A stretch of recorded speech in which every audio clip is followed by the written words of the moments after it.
ATV news मध्ये आपले स्वागत आहे। आपण पाहत आहात आदिवासी न्यूज वार्ता मध्ये परिसरातील क्रीडा, शैक्षणिक, राजकीय व इतरही घडामोडी। आता पाहूयात सविस्तर वृत्त। आदिवासी न्यूज वार्तासाठी नंदकुमार तोटेवाड। रोहा कोळी समाज प्रांत अधिकारी श्री ज्ञानेश्वर खोटवल यांच्यासोबत चर्चा केली आहे।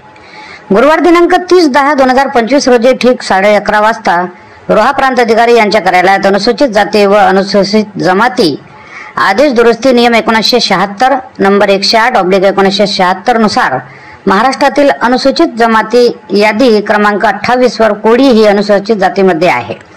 त्यानुसार फक्त कोळी या अनुसूचित जमातीचे प्रमाणपत्र निर्गमित करण्यात यावे। तसेच क्रमांक 29-30 कोळी महादेव कोळी मल्हार या अनुसूचित जमातीचे प्रमाणपत्र कोळी या मुख्य जमातीच्या नोंदीवरून कोळी महादेव व कोळी मल्हार या अनुसूचित जमातीमध्ये प्रमाणपत्र निर्गमित करण्याबाबत श्री महेंद्र हरिश्चंद्र चोगले, मुख्य समन्वयक कोकण विभाग आदिवासी कोळी समाज समन्वय समिती महाराष्ट्र राज्य यांनी इंग्रजकालीन पुरावे ऍक्ट 1976 नुसार महाराष्ट्रातील अनुसूचित जमाती यादीनुसार क्रमांक 28-29-30 भारत सरकारने प्रदर्शित केलेल्या संविधानाने दिलेला शासन निर्णय सादर करून माननीय श्री ज्ञानेश्वर खोटवल साहेब उपविभागीय अधिकारी रोहा यांचे सादर करून माननीय ज्ञानेश्वर खोटवल साहेब उपविभागीय अधिकारी यांनी कोळी नोंदीवरून जमातीचे प्रमाणपत्र मिळवण्यासाठी प्रस्ताव सादर करा असे सांगितले आणि चर्चा यशस्वीरित्या पार